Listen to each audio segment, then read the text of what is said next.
Today I talk about stagnating in your progression, being a qualified coach, and how to improve others.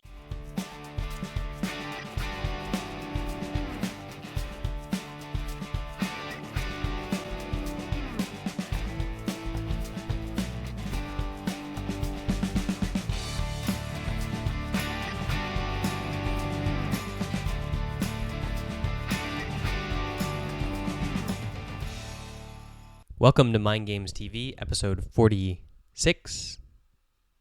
Remember that you can ask a question. Just go to mindgames.gg/TV, and there's a form there, or you can use the hashtag #AskWeldon, and you can do that on Twitter or Instagram, and then it will show up in my search, and I will answer your question. I'm up to 3 questions a show now, trying to get through all of them.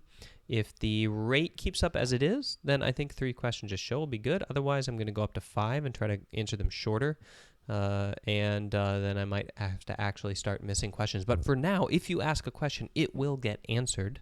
I think maybe it might take a week or so to get through to it, but we're doing pretty good. And let us know. We had good positive feedback last week about the kind of new production value of the show, so I'm going to keep trying to work on that. And yeah, so let me get into the show. Anonymous asks, I've been playing a league for 4 years. Since season 1, I've been platinum rank. Why can't I get better even though I've been playing for so long? Mr. Anonymous, this is a really good question, and I'm so glad you asked it because I think the answer to this is really important. Training the same thing for too long is why you are not getting any better. So learning in the brain, learning is all about tearing down and building up. You put so much time into practicing now that what you know is really anchored in there. You're going to have to design very drastic training to root it out. So essentially, when you grow a nerve and into another nerve to make a motor movement in your brain, for example, where you see a Katarina coming and you run the other way, or you run towards her because she's totally useless right now, whatever. You have this little, here's the end of the nerve right here, and then you grow 1 attachment, and then 2, and then 3, and then 4, and then eventually you have thousands and hundreds of thousands or tens of thousands of attachments onto that nerve. Probably not hundreds of thousands. I think it's more like in the hundreds or thousands, actually. But all of those things can then fire, and you let's say you only need a certain amount of electricity to overcome the gate and trigger the nerve. Well, when you have 10 on there, you need all 10 to fire in order to get it to happen. But when you have 1,000 on there, you still need only 10 to fire to get it to happen. You just have a lot more input. So it's so easy for the body to just kind of do what you've trained, and it's really hard to get rid of that because it's the thing that you want to do, or it's the thing that's so natural to do. So, bad news, you trained it too much. And essentially, when you're training for elite growth or when you're training for growth, you constantly always want to be improving. If you're training the same thing, if you're training from a state of fear, if you're training from a state of trying to get better but not take risks, if you are not pushing yourself, if you're just kind of playing by rote and you just keep doing it and doing it and doing it and doing it, all you're doing is embedding what you're doing. So you're just getting better at doing what you're doing. So if you just are playing platinum to play platinum, you're just getting better at playing platinum, and then you're a platinum player. And that's why people kind of stagnate in different areas. So here's some suggestions. Since there's no sandbox mode,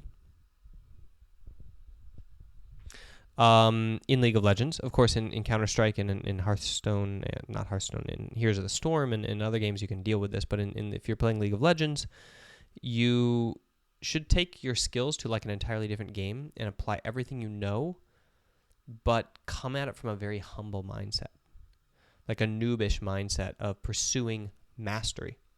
So you can come in and say okay, I have a bunch of skills I honed from League of Legends. I'm going to come into this game and I'm going to see myself as a complete and utter noob, and I'm going to pursue perfection. I'm going to try to get better every single day, doing an entirely new game and forcing yourself to relearn new things and question everything, okay? So then you can get your mind into a really good state, and you can force yourself to practice new stuff. Then later on, come back when you're rusty, Okay, so when you get really rusty at League of Legends after, like a couple weeks, couple months, maybe a year, I don't know, however patient you are, take advantage of that rust to kind of like get a sledgehammer and smash everything up that that was kind of like embedded there and rebuild. So go with a cyclical training cycle. Okay, that was kind of reiterative, but go with a cyclical training pattern and do a mesocycle training to do this. So you train really, really hard for a week, then you taper it off. And the hard training is all about risk taking. You want to put yourself out there and just be as aggressive as possible and take every single risk you possibly can take.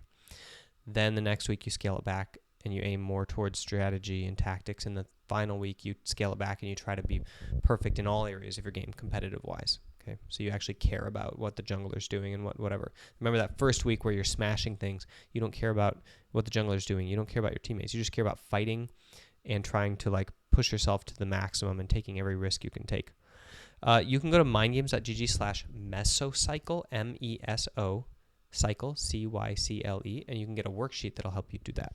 Anonymous asks, how do I talk to my teammates to help them improve as a leader and not come off as rude? Okay, so this is a good question because I think the way that you ask it changes the answer. So you said something along the lines of, how do I talk to my teammates to help them improve as a leader and not come off as rude myself, or help myself improve as leader? I hope I took that down right. Help them improve as leader. But anyway, first question you should ask yourself is, what do you want? Do you want to say what you're saying for your sake, or do you want to say what you're saying for their sake? And the reason I ask this is because depending on where you think your motivation is coming from, that will change what you say. So if you want to say it for your sake, you're going to think of many excuses for saying the thing that makes you feel good. Even if you tell yourself, I'm saying this for their sake, I'm telling them what they're doing wrong. I'm pointing out the mistake they made. So really, you're not doing it for their sake. If you are doing it for their sake, if you want to do it for the other person's sake, not yours, then what you really want is behavior change or happiness. You want that person to either be able to change their behavior, be empowered to change their behavior and thus be happier and be a better human being, or you want to make them feel happier about the state that they're in right now. Those are pretty much the only two options if you're doing it for their sake, right? It's either for their right now sake, being happy now, or their long-term sake, being happy later.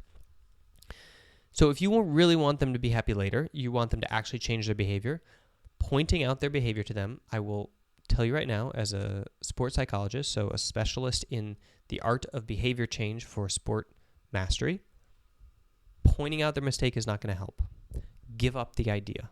Coaches out there, pro coaches, anybody who is in esport and is trying to coach people or change people's leadership, pointing out people's mistakes does not lead to behavior change. Okay, it's one stage of behavior change shortly after recognizing that I have a problem.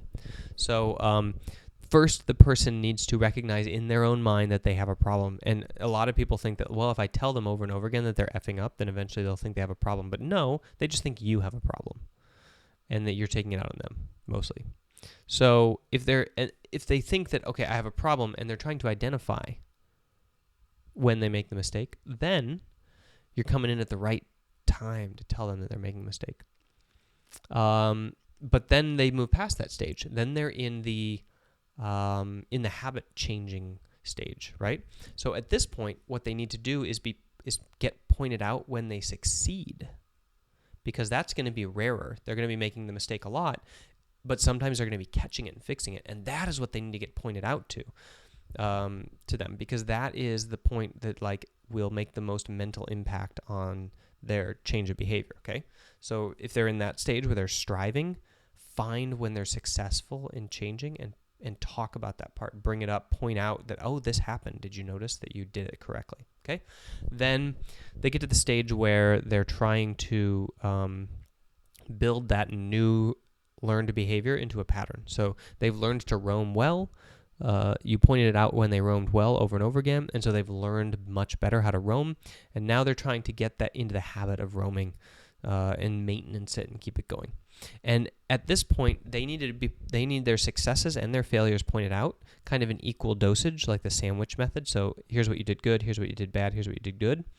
But not everyone, just one particular important thing each game. So basically, in the maintenance phase, your goal as a communicator is to point out a particular area that you want them to focus on and to keep them reflective, to keep the person reflective about their skill. You don't want them to forget the skill. You always want the people to think of a skill they're learning as ever growing, okay? So you want to pick out a particular part of the skill. You want to praise what they did well, point out a part they could do better, praise what they did well. That's just a default, like, nice little formula for it. And through that, the person will reflect and be like, okay, I'm good at this, and I've still got room to grow. And that's the kind of mode that you want to be in as you're improving. So if you're communicating to your teammates for their purpose, and you really want to help them improve as a leader, and not you want to say the thing that will make you feel better, then you have to start to become an expert in behavior change. And you know what makes a good leader, right? So you can just say, like, what you did there made me feel bad, therefore it's not good leadership. So what would be good leadership is this. So now that you can imagine what that is, then you try to coach them towards that point by figuring out what stage they're in and kind of like communicating to them in the way that they need to hear at that moment to change their behavior. One of the ways I like to do this is to get everybody in a circle and start a discussion where everybody says their biggest mistake, plus another thing that is designed to make the teammates see each other as humans. And I like this because it makes people reflect on the game, realize themselves what they did wrong, and point it out, and then confess it to get it off their chest, which is really powerful for behavior change. And then you don't have to tell them anything except maybe guide them through this process and ask them to reflect on specific things using guided questions. That was a really complex answer. Probably useless to most of you out there because you're like, what the heck? I'm not even in the same room with these people. What are you talking about? But, if somebody finds it valuable, just let me know. Ben asks, how do I know if I'm qualified to try coaching in esport? Ben, I'm so glad you asked this question right now because we have a esport coaching training coming up. So how do you know if you're qualified? Come do this training and then you'll be qualified. Well, maybe not qualified completely, but you'll be at least farther down the path. Coaching is cross-disciplinary. Coaching is an art. It involves many disciplines: physiology, neuroscience, education, psychology, business management, leadership, all these things, okay? So you learn coaching by doing and running up against a challenge and seeking out functional expertise. That is the knowledge you need to solve that problem. So you don't want to go and study like 100 years of physiology and then go and be like, yeah, I'm a coach, or sports psychology, and then, yeah, I'm a coach. So what I did, I studied human physiology, human anatomy, what I needed to be a professional coach. Then I was like, okay, I want to push the limits. So I went and I studied neuroscience, but the parts that I needed to be a better coach. Then I went and I studied psychology, sports psychology, the stuff I needed to be a better coach. And now I'm studying business management, the stuff I need to be a better coach. So coaching is like an all-around art. So you need to find a place where you can throw yourself against a challenge and then be like, how do I do this better? And you go out and you seek the knowledge you need. And one of the best places to get that knowledge, esportcoaching.net. So I'm just going to promote that really quick. Develop yourself. esportcoaching.net. This isn't just for Ben, by the way. I'm just saying this for everybody who's listening. All right, so I want to end today's show with a explanation of what you're going to see at their live conference in 2 weeks. If you're seeing this after November 15th, 2015, I apologize. There is another conference. Just go to esportcoaching.net/live, and you will see the next conference that's coming up. But for this one, the early bird ticket deadline is coming up on November 1st. If it's after November 1st, just hit me up on Twitter or Instagram. I'll give you a coupon to get the €10 off because you're a fan of the show. And essentially, we have 6 trainings, and then we have a workshop. We're going to work through coaching philosophy, and then we have a keynote speech, and then we have a panel. We're still putting together the panel, but I think it might be really exciting, depending on who's able to attend. So check it out. It's online, obviously, because we're in a global world, and esport is a global sport, or a set of global sports. So, yeah, looking forward to seeing you there. I want to end with a quote. Keep away from people who try to belittle your ambitions. Small people always do that, but the really great make you feel that you too can become great. Mark Twain.